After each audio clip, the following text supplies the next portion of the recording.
गिबियाव जों बेखौ बुंग्रोनांगोन जिहेतु बिथांमोना बर' ससाइटिनि एबा बर' माहारिनि हारिमु आरो रावखौ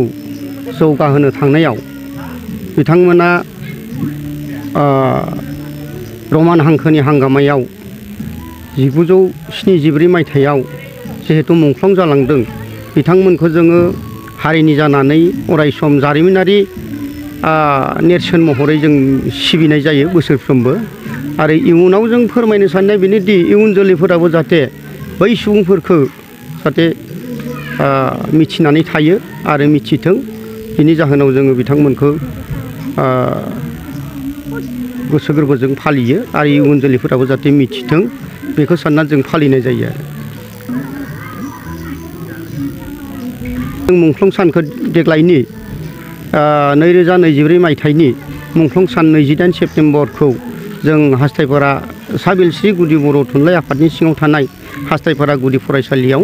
खुंफुंनाय जायो आरो दा जोंनि बर' माहारिनिफ्राय एबा बर' बिजोंनिफ्राय गुबुन बिजोङाव फरायनायखौथ' जों गोबांखौनो नुयो नाथाय बेहाय फारागथि होननाय जेबो गैया बर' बिजोङाव फरायबानो जे रोङा बियो साननाया गोरोन्थि मानोना गाव नाजायोब्ला हायै जेबो गैया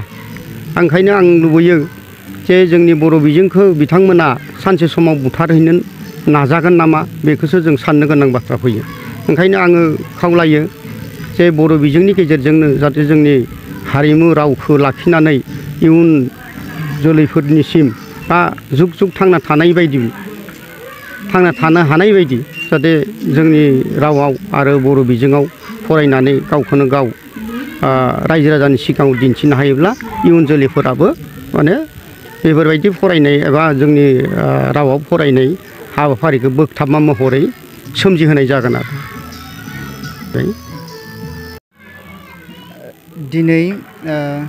साबिलस्रि गुदि बर' थुनलाइ आफादा नैबे हास्थायपारा गुदि फरायसालियाव रमान हांखोआव जाखिनि मुंख्लं जालांबाय बिथांमोनखौ गोसोखांनानै दिनै मुंख्लं सान फालिदों दा बे हाबाफारियाव साबिलस्रि गुदि बर' थुनलाइ आफादा दखरा आफादखौ हांख्रायनाय लेखा जों बेलस्रि अखा दुलाराय बर' फरायसा आफादनि जानानै बाहागो लाफैदों बे बाहागो लाफैनायाव जों जोबोद गोजोननाय मोन्दों दा बे हाबाफारियाव फरायसा बिथांमोनाबो बाहागो लादों आरो गामिनि रायजो राजा बयबो लैहोर लैहोर फैनानै बाहागो लादों दा बेनिखायनो जोङो आसा खालामदों सोरगोआरि जानाय बिथांमोना सोरगोआव आलो गोजोन थाहैनो हाथों जों आसा फारिदों आरो फैबाय थानाय समाव बिथांमोननि बिहोमाया बर' सुबुंफोरा फालिलांबाय थानो हाथों जों बेखौनो आसा फारिदों दखरा आफादनि जानानै